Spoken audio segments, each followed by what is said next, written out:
Heute gibt's in unserer kleinen Show eine kleine Frage, die eigentlich ganz schnell, einfach und präzise zu beantworten wäre. Mats ab! Herzlich willkommen zu Fragen, die zu fragen sich bislang keiner traute, weil alle eher Angst vor der Antwort haben. Oder kurz FDZFSBKTWAEAVDAH Show.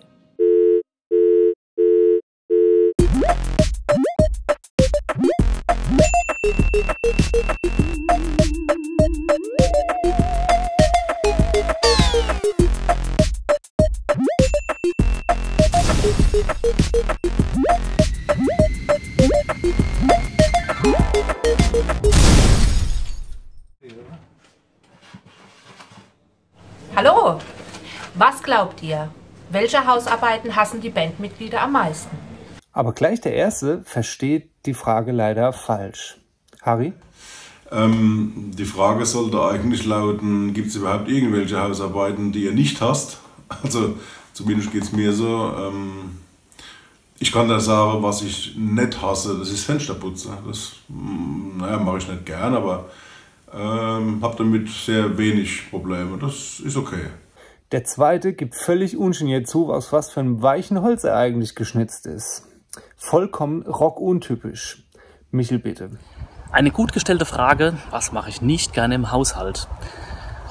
Ich bin nämlich eigentlich ein ziemlich begeisterter Hausmann und kann mich da wirklich sehr gut verweilen. Also, ich mag es gar nicht gerne aufzuräumen.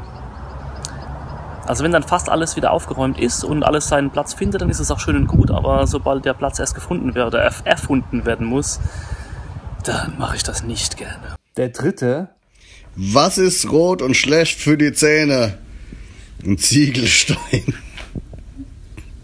Ohne Worte.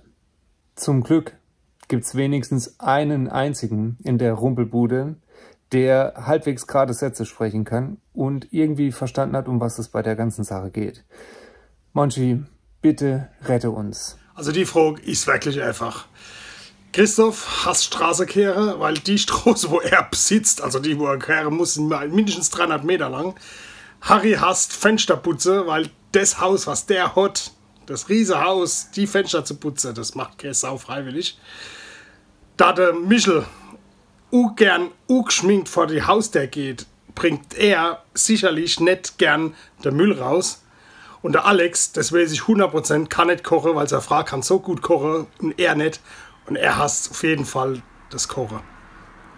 Dankeschön für die geile Frage. Rock'n'Roll.